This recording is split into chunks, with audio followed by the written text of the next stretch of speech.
APA style is used at UW-Whitewater in the College of Business, College of Education, and many social sciences like psychology, sociology, and women's studies.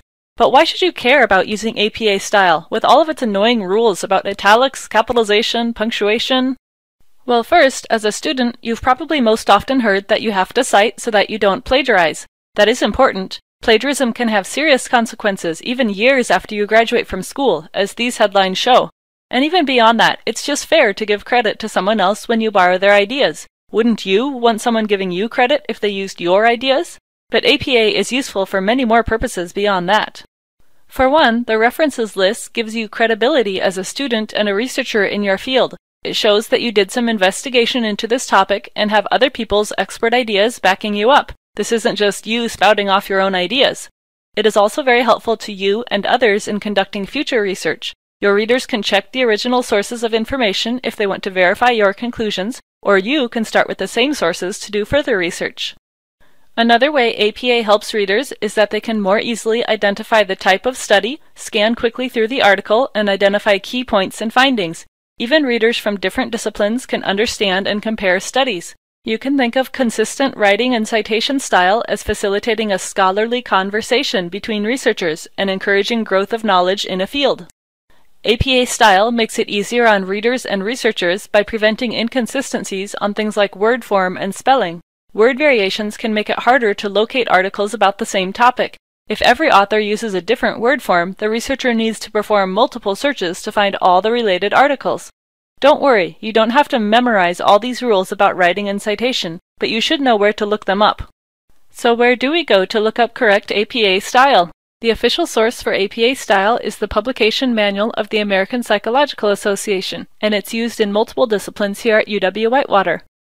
We have several copies of the manual available for your use in the library or to check out. Whitewater also has useful online and printable guides here, including downloadable templates in Microsoft Word and Google Docs. The Purdue OWL has great examples too. Let's talk about another common source where people get APA citations, those citation generators that are all over the internet. Many people use them in high school. Did you know that even most library databases will now create an auto-generated citation for you? Students often think this is a great shortcut, but here's the thing. Those citations are completely auto-generated and they're usually wrong. Here's just one example. The auto-generated citation for this newspaper article from our database, and the correct example. See how many differences there are? Professors can always tell if you're using the auto-generated one full of errors.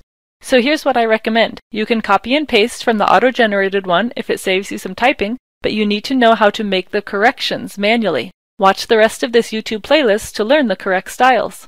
Finally, APA helps authors like you, even as a student author, in addition to your readers.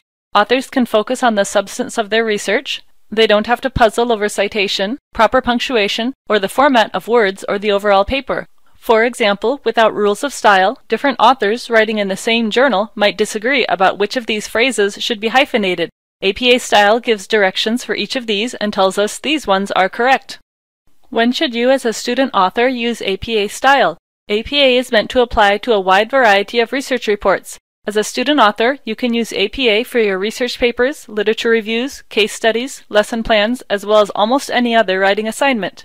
Many elements easily transfer to non-written assignments too, such as including a references slide at the end of your PowerPoint presentation for your speech.